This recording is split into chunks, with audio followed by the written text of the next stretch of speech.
For the video और आपका आज की वीडियो में स्वागत है। और आज जो वीडियो हम लेकर आए हैं उसकी सजेशन हमें दी है दिग्विजय सिंह ने। और दिग्विजय सिंह हमारे बहुत अच्छे सब्सक्राइबर हैं, बहुत अच्छे दोस्त हैं बहुत टाइम से, और बड़ा अच्छा लगता है जब आपके इतने पुराने सब्सक्राइबर आपको कभी कभी चिट्ठी लिख लेते हैं, तो यू नो मजा आता है पढ़ने का।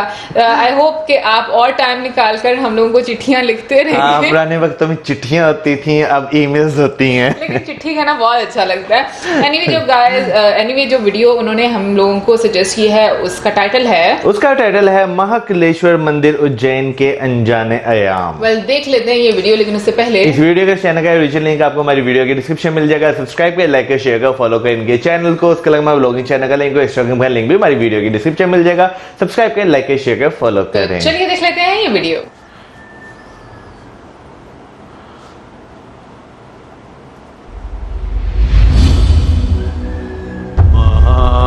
देवा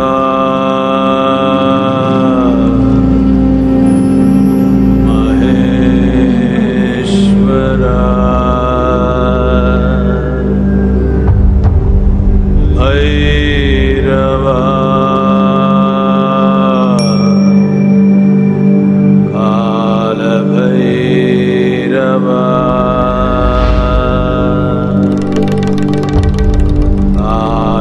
काल भैरवा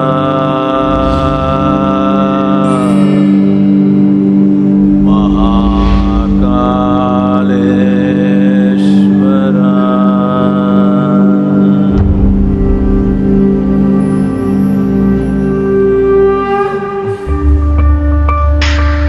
मध्य प्रदेश के मालवा में क्षिप्रा नदी के तट पर हजारों वर्षों से भी पहले से बसी है भारत की सबसे प्राचीन सांस्कृतिक एवं धार्मिक नगरी उज्जैन। अलग अलग सदी में ये अलग अलग नामों से जानी जाती रही है। उज्जैनी, अमरावती, कुशस्थली, कनकश्रृंगा और अवंतिका। अवंतिका नगरी भय को दूर करने वाली, अकाल मृत्यु का योग होता है उसको दूर करने वाली। जितने भी भगवान विष्णु के अवतार हुए हैं, कूर्म अवतार हुए हैं, वराह अवतार हुए हैं, नरसिंह अवतार हुए हैं, राम कृष्ण, सभी अवतार किसी न किसी समय पर अपने अवतार के समय पर अवंतिका में आए हैं। पुराणों में सप्तपुरी यानी 7 मोक्षदायिनी नगरों का वर्णन है, उसमें उज्जैन नगरी भी शामिल है। Ujjain had become a city of devotees. Ujjain भक्तों और ज्ञान के जिज्ञासुओं का नगर था। वो लगभग भारत की दूसरी काशी की तरह हो गया था। प्राचीन काल में उज्जैन में हजारों मंदिर स्थापित किए गए थे, इसलिए उज्जैन को मंदिरों की नगरी भी कहा जाता है।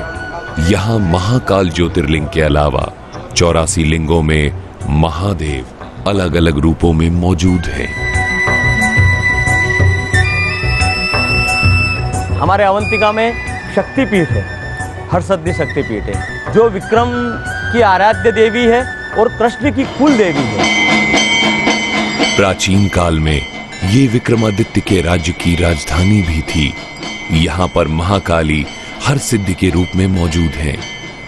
कथाओं के अनुसार उज्जैन में सती की कोहनी गिरी थी और हर सिद्धि मंदिर वहीं स्थापित किया गया था।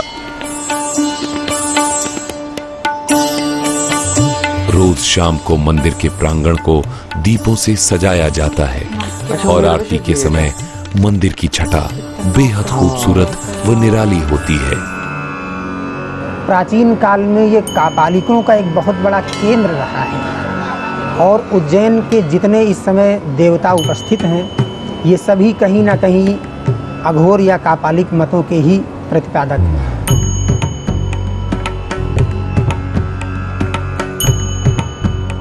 काल भैरव का अर्थ होता है कि जो काल अर्थात समय का भी भरण पोषण करने में सक्षम हो। गढ़कालिका काली माँ का मंदिर है।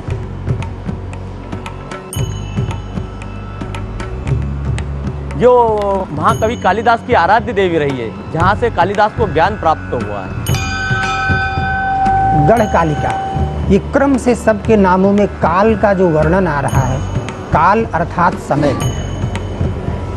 और उस काल के ऊपर भी जो नियंत्रण करता है वह महाकाल है। मतलब उससे भी जो ऊपर है।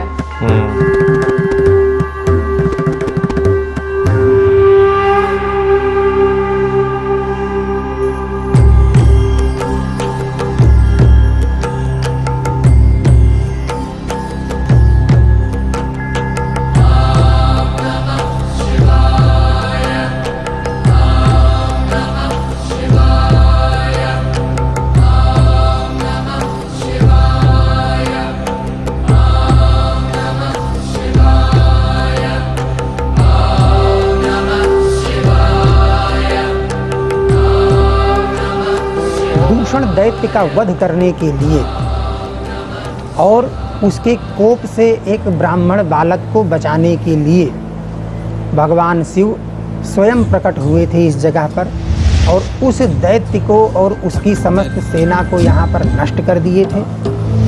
उस बालक के निवेदन पर भगवान महाकाल ने हमेशा के लिए उसके पास निवास करने का निश्चय किया और इस ज्योतिर्लिंग के स्वरूप में यहाँ स्थित हो गए।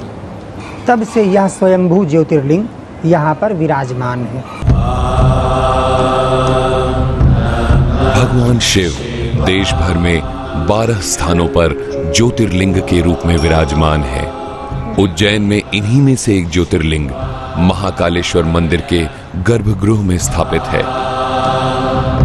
भगवान शंकर का ये एक पूरा ब्रह्मांड में एक ही शिवलिंग है जो दक्षिणाभिमुख ज्योतिर्लिंग है।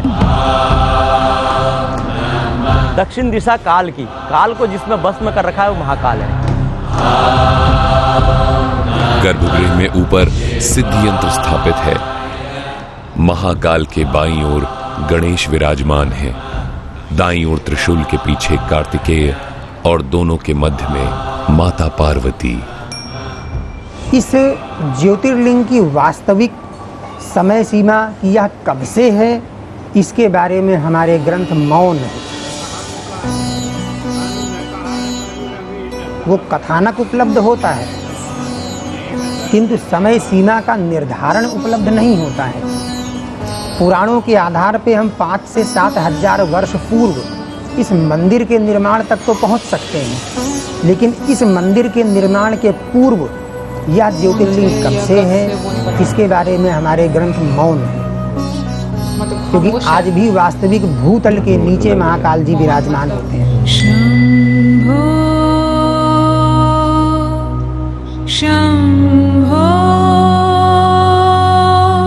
गर्भगृह के बाहर नंदी की प्रतिमा मौजूद है।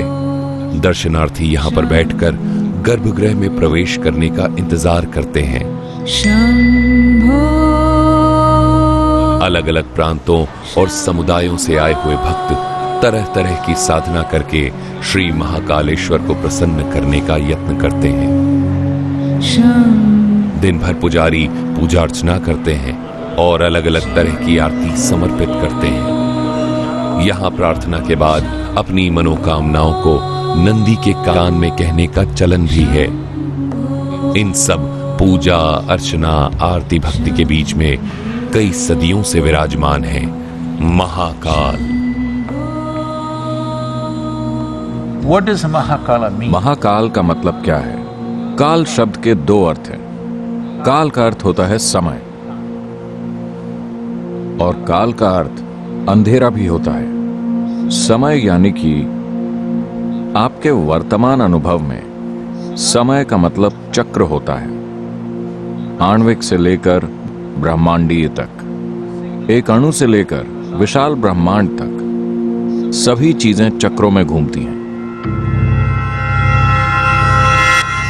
पृथ्वी एक बार घूमती है तो उसे हम एक दिन कहते हैं। चंद्रमा पृथ्वी के चारों ओर एक चक्कर लगाता है तो उसे हम 1 महीना कहते हैं। पृथ्वी सूर्य के चारों ओर घूमती है तो उसे हम 1 साल कहते हैं। नींद और जगने के चक्र, खाने पाचन भूख के चक्र, इस तरह बहुत सारे चक्र हैं। चीजों की चक्रीय गति से ही आपको समय का आभास होता है। अगर चक्रीय गति नहीं होती अगर सृष्टि में चक्र नहीं होते, अगर भौतिकता नहीं होती, तो आपको समय का अनुभव नहीं होता। यानी कि समय भौतिक अस्तित्व के जरिए व्यक्त होता है। भौतिक अस्तित्व एक विशाल अनअस्तित्व की गोद में घटित हो रहा है, जिसे अंग्रेजी में स्पेस या अंतरिक्ष कहते हैं। यहां हम उसे काल या अंधकार कहते हैं। हम अंतरिक्ष को अंधकार इसीलिए कह रहे हैं क्योंकि अगर आप प्रकाश को देखना चाहते हैं तो या तो आपको प्रकाश के स्रोत को देखना होगा या किसी ऐसी चीज को जो प्रकाश को रोकती हो, वरना आपको प्रकाश का कोई अनुभव नहीं होगा। आप सूर्य और चंद्रमा को देखते हैं। सूर्य प्रकाश का स्रोत है, चंद्रमा प्रकाश को परावर्तित यानी कि रिफ्लेक्ट करता है। बीच में सब अंधकार है, मगर रोशनी गुजर रही है।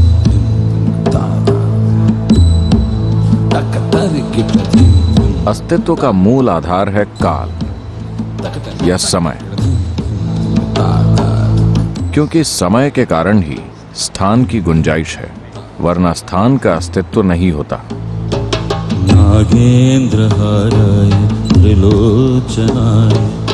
इसलिए स्पेस को काल या अंधकार कहा जाता है, क्योंकि अंतरिक्ष अंधकारमय है।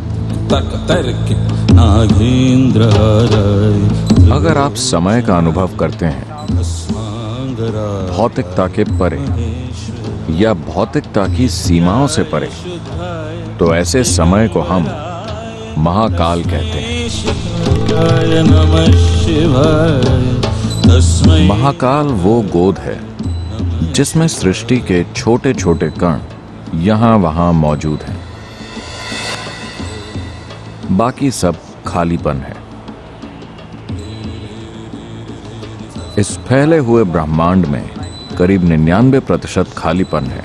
विशाल आकाश गंगाएं चक्कर लगा रही हैं, मगर उनका 99% खालीपन है। इसलिए महाकाल की गोद में ही सृष्टि घटित होती है।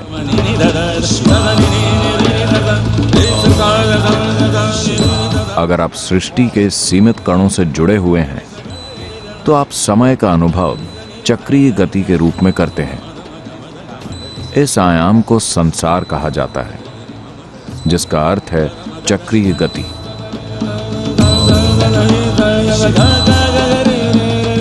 अगर आप इसके परे चले जाते हैं तो इसे हम वैराग्य कहते हैं,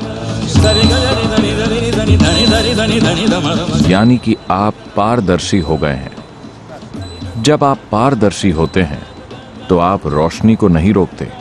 रोशनी को न रोकने का अर्थ है कि आप जीवन की बाध्यकारी प्रकृति या चक्रीय गति से मुक्त हो गए हैं। जीवन की चक्रीय गति से मुक्त होने को मुक्ति या मोक्ष प्राप्त कर लेना कहा जाता है।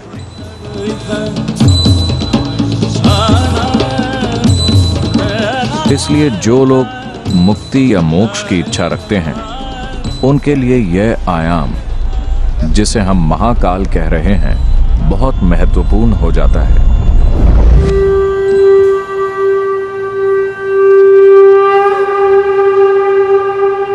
ये सिर्फ संस्कृति से जुड़ी हुई चीज नहीं है, इसमें एक विज्ञान है। उस कृपा क्षेत्र में होने पर, इस महाकाल रूप की मौजूदगी में जब आप वहां जाते हैं तो सब कुछ खत्म, सब कुछ जलकर राख हो जाता है। इसका अर्थ है कि आप भौतिक से मुक्त हो गए हैं। वो रूप आपको अपनी परम मुक्ति, मोक्ष की ओर ढकेलता है।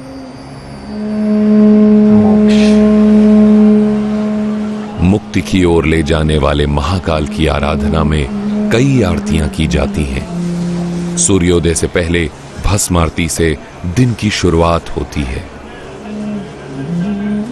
भस्म आरती के दौरान महाकाल को पंचामृत अर्पित किए जाते हैं।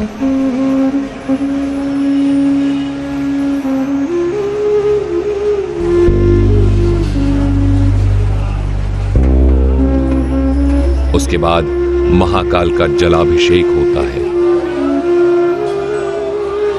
और फिर अनेक विधि विधाओं से महाकाल का श्रृंगार किया जाता है। नमामि शमीशान निर्वाण विभुं व्यापकं ब्रह्मवेदस्वरूपम्।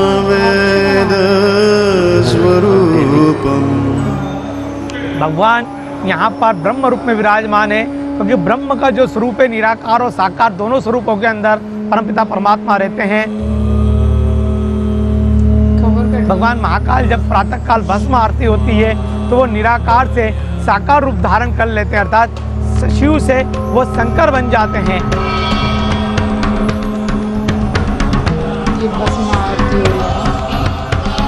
अंत में महाकाल पर भस्म अर्पित की जाती है।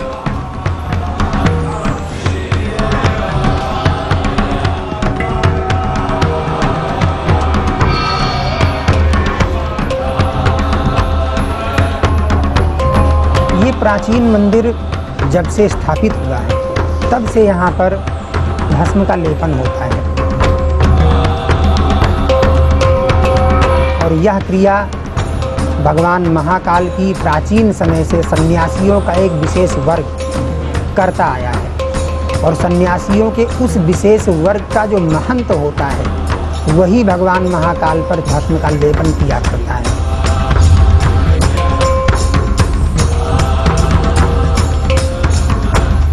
और प्रातःकाल नित्य भगवान महाकाल की भस्म आरती उसी क्रम से करते हैं जिस क्रम से आज के हजारों वर्षों पूर्व होती थी।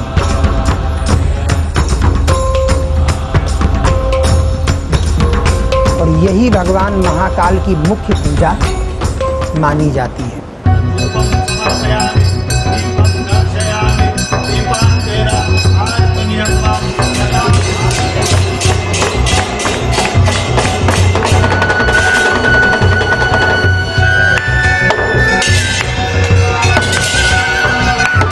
भस्म आरती का समापन प्रचंड अग्नि, डमरू की तीव्र ध्वनि एवं शंख के जोरदार स्वर के साथ किया जाता है।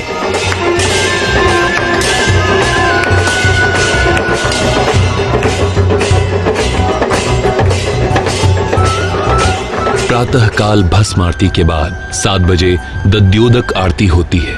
दही और चावल का भोग लगाया जाता है।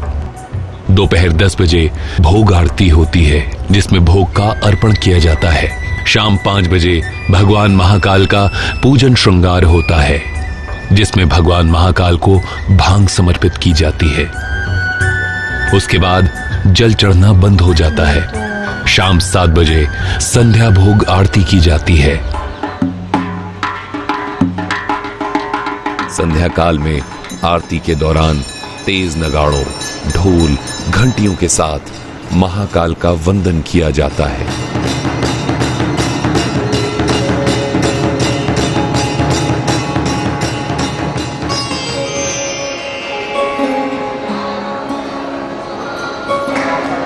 जो संध्या आरती होती है, संध्या आरती को मृदंग आरती भी कहा जाता है। तो वो आरती का दिव्य दृश्य ऐसा लगता है कि कोई राजा का मनोरथ हो रहा है। भगवान राजा के स्वरूप में बैठते हैं। अवंतिका के राजा है, ब्रह्मांड के राजा है।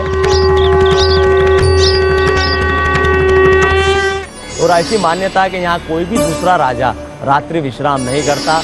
महाकाल ही स्वयं ब्रह्मांड के राजा है। संध्या आरती का सुंदर चित्रण कालिदास ने अपने ग्रंथ मेघदूत में कुछ इस प्रकार किया है। हे मेघ, जब तुम उज्जैनी जाना तो महाकाल के दर्शन अवश्य करना, वहां की सांध्या आरती को अवश्य देखना। संध्या काल में लाखों की संख्या में पक्षी मंदिर के प्रांगण में लगे पेड़ पर एकत्रित होते हैं और आरती की भव्यता पर 4 चांद लगा देते हैं।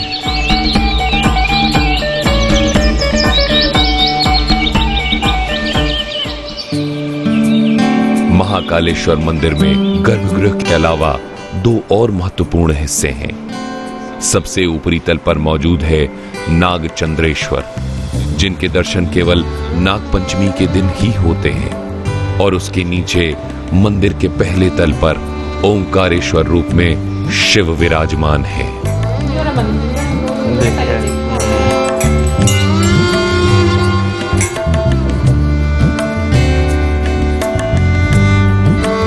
सिंहस्थ कुंभ उज्जैन का महान धार्मिक पर्व है। कुंभ का शाब्दिक अर्थ है कलश। पुराणों में वर्णित कथाओं के अनुसार समुद्र मंथन के बाद अमृत लेकर जाते समय अमृत की 4 बूंदें कलश से छलकीं और पृथ्वी पर गिर गईं। उसके बाद उन 4 स्थानों हरिद्वार, नासिक, प्रयाग और उज्जैन में कुंभ मेले की प्रथा का जन्म हुआ। कुंभ के दौरान चैत्र मास की पूर्णिमा से लेकर वैशाख की पूर्णिमा तक पवित्र क्षिप्रा नदी में स्नान करने को काफी महत्वपूर्ण माना गया है। This is the 12th cycle. ये 12 साल के सौर चक्रों का 12वां चक्र है। इसे सिंहस्थ कुंभ कहा जाता है। महाकाल के दर्शन हेतु श्रद्धालुओं की भीड़ सदियों से लगती रही है।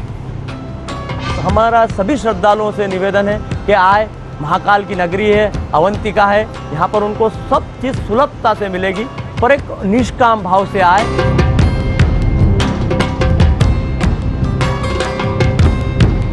शास्त्रों के अंदर भगवान शिव के चरण स्पर्श का महत्व, अर्थात भगवान शिव के चरणों में स्पर्श है, ना कि लिंग पे स्पर्श है। दूर से ही भगवान शिव को भी यदि नमस्कार कर लेता है, दूर से यदि भगवान शिव को किसी जल पात्र के माध्यम से भगवान पर जल चढ़ा देता है तो भगवान महाकाल के ऊपर जल चढ़ता है। यह भावना लेकर आए। भगवान के ऊपर जो जल चढ़ रहा है, जल लेने की प्रथा, जो निर्माल्य से लेने की प्रथा है, वो जलाधारी से है। कुछ लोग श्रद्धालु भगवान का जो कलश चढ़ रहा है उसमें से जल लेते हैं, वो गलत है।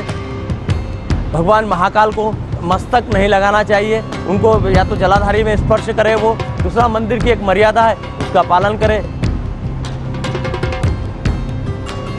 अपनी जो भी शासन के द्वारा जो व्यवस्था बनी हुई है उस व्यवस्था का पालन करें। सदियों से सभी के स्वागत में हाथ जोड़े खड़ी हैं मंदिरों की नगरी उज्जैन, और सदियों से भक्तों को अपनी कृपा के आगोश में भरकर उनकी मुक्ति का मार्ग प्रशस्त करते हुए विराजमान हैं कालों के काल महाकाल। एक बार फिर हम आप सबका इस उज्जैन नगरी में स्वागत करते हैं।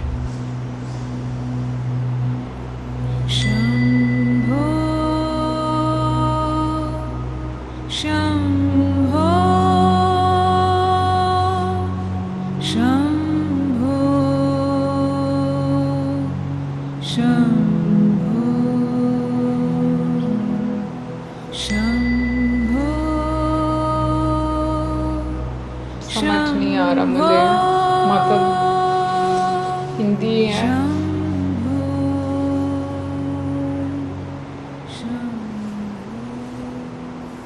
बात करें अगर आज इस वीडियो की, तो इससे पहले भी जो है हमने जो है उज्जैन सिटी को देखा था काफी देर पहले, लेकिन अगर बात की जाए तो इसे मंदिरों का शहर कहा जाता है, तो ये हमें उस टाइम नहीं था मालूम। हाँ, लेकिन ये कि भस्म आरती जो है वो हम लोगों ने पहले देखी है।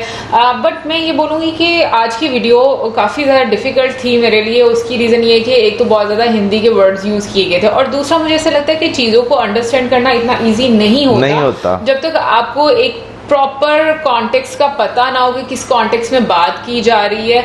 तो उस लिहाज से देखा जाए तो मुझे थोड़ा डिफिकल्ट लगा। हाँ, कुछ चीज़ें जो मुझे मतलब समझ में आई वो यही आई कि एक तो जो लॉर्ड शिवा हैं, महाकाल उन्हीं को ही कहा जाता है, यानी कि जो कि पूरी यूनिवर्स को कंट्रोल करते हैं, जो कि टाइम को रूल करते हैं, उनके बारे में है ये। और उनका 12 जगहों पर एक हम कह सकते हैं लाइक के उनका मतलब उनको उन्होंने अपने आप को जाहिर किया, शायद इस तरह ज्योतिर्लिंगम है 12 जगहों पर उनके। जो 12 ज्योतिर्लिंगम है वो तो है, लेकिन उसमें ये माना जाता है कि वहां पर आई थिंक जो मुझे समझ में आया कि वहां पर जैसे होता ना कि एक जाहिर होना, आई थिंक उस तरीके से वो जाहिर हो, और वो जो पावर्स हैं वो उन लिंगम्स में आ गई हैं। बिल्कुल। अच्छा, समटाइम्स पता क्या होता है कि आप चीजें देखते हैं, आप बड़ा इंटरेस्ट लेकर उन चीजों को देख रहे होते हैं, लेकिन क्या है कि एक प्रॉपर नॉलेज ना होने की वजह से वो चीजें आपको उस तरह समझ नहीं लग पाती जिस तरह आपको वो समझ आनी चाहिए।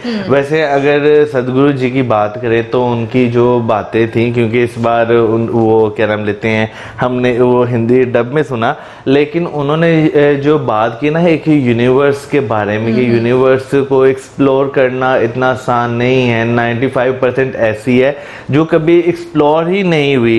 तो ये वो चीज़ें जो क्या नाम लेते हैं, हमारी जो समझ है ना उससे परे है। ये जो है ना नॉलेज एक ऐसा वो कह लें कि एक बक्सा है कि इसमें जितना मर्जी नॉलेज डालते जाओ वो कभी भरेगा नहीं। बट मुझे ये लगता है कि मौसम जैसे कि वीडियो में भी जो पुजारी जी थे उन्होंने भी बात बोली, इनके जो बुक्स हैं उनमें ये पता है कि 5000 साल पहले इस तरह से किया जाता था, ये रिचुअल्स को फॉलो किया जाता था। बट उससे पहले के बारे में नहीं पता कि ये किस तरह से शुरू हुआ, किसने शुरू किया और किसने इसकी बुनियाद रखी, इन चीजों के बारे में किसी को पता ही नहीं है। तो ये वाकई में इतनी रहस्य वाली चीजें है ना कि समटाइम्स मुझे भी बड़ी क्यूरियोसिटी होती है और जानने के बारे में कि क्या हुआ होगा, कैसे हुआ होगा, और आपका मन होता है कि आपको हर चीज के बारे में पता चले। बट ये कि कुछ चीजें इतनी मतलब हम लोगों को, मैं अपने बारे में बोलूंगी क्योंकि हम लोगों को हमें ये बैकग्राउंड का नहीं पता होता उन बारे में, तो हमें काफी ज्यादा कॉम्प्लेक्स लगती हैं जानने में, सीखने में। अभी जैसे हम लोग आज की वीडियो की बात करें, महाकालेश्वर टेम्पल के बारे में बात करें, तो जो हम लोगों ने जो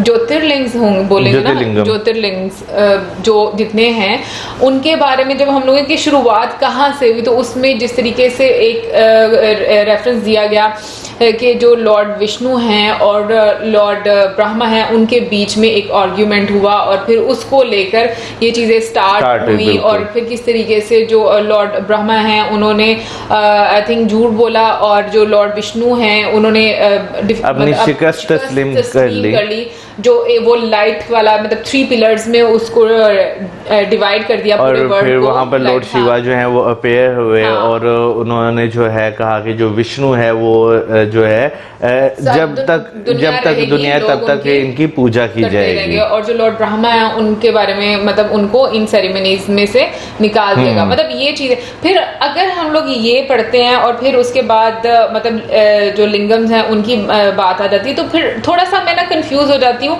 कि एक्चुअल में मतलब यहाँ पर लॉर्ड विष्णु के बारे में बात की जा रही है या यहाँ पर शिव जी के बारे में बात की जा रही है। तो ये मुझे बड़ी कंफ्यूजिंग लगती हैं चीजें।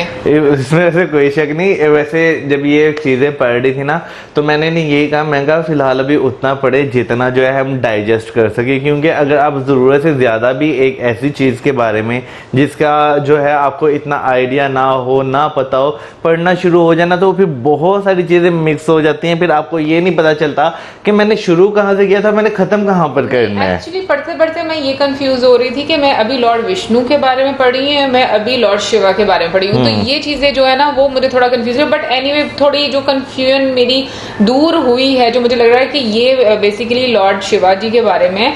और जो लिंगम्स हैं जो डिफरेंट जगहों पर हैं वो मतलब काफी सारी, यानी कि एक तो गुजरात में है, सोमनाथ में है, फिर उसके बाद आंध्र प्रदेश में है, फिर उसके बाद आता है मध्य प्रदेश में। मध्य प्रदेश में 2 हैं, एक उज्जैन में है, एक जो है ओमकारेश्वर में है, और फिर उसके बाद केदारनाथ में है जो हिमालय बिल्कुल उत्तराखंड में है। फिर उसके बाद महाराष्ट्र की बात करें तो वहां पर भी है। तो टोटल जो है 12 जगहों पर जो है वो ये आपको लेकिन वाराणसी में भी है मौसम, उत्तर प्रदेश वाराणसी में है। वाराणसी तो वैसे ही एक बहुत एशियन सिटी है ना, कहाँ पर ये है टोटल। तो काफी मतलब जो 12 लिंगम्स है वो तमिलनाडु में भी एक है। फिर उसके बाद रामेश्वरम तमिलनाडु में है। फिर उसके बाद महाराष्ट्र में 2 जगहों पर मैंने पढ़ लिया है कि महाराष्ट्र में 2 जगहों पर है। मैं कहूँगी कि आई डोंट नो कि ये जितनी भी हम लोगों ने वीडियो देखी है उसमें से हम लोग कितनी चीजें समझ पाए हैं, या उसका वो हम कहते हैं ना कि जो एक मैसेज होता है वो हमें समझ आएगी। तो आप हमें बताएंगे, क्योंकि मुझे ऐसा लगता है कि जो चीजें हम लोगों ने बताई हैं वो तो ठीक है, लेकिन फिर उसके बाद मेरे जहन में ये आता है कि जो पूजा की जाती है इस तरीके से कि जो उन्होंने एक कंप्लीट तरीका बताया कि वो किस लिए की जाती है और क्यों की जाती है, उसके पीछे क्या एक मतलब आरती इस तरीके से उतारने के पीछे एक वो होता है ना कि कोई रीजन, हाँ कि रीजन क्या होता है, ये जरूर बताइएगा हम लोगों को कमेंट सेक्शन में। मुझे पता है बहुत सारे क्वेश्चन तो आज मैं ही आप लोगों से पूछ रही हूँ, बट ये कि एक आपको अंदर से तजस्सुस रहता है जानने का, तो वो जरूर बताइएगा कमेंट सेक्शन में। और आप में से कौन कौन विजिट कर चुका है ये भी बताइएगा। और इसी के साथ हमें इजाजत, video like, subscribe, share, keep us in your prayers. Good bye.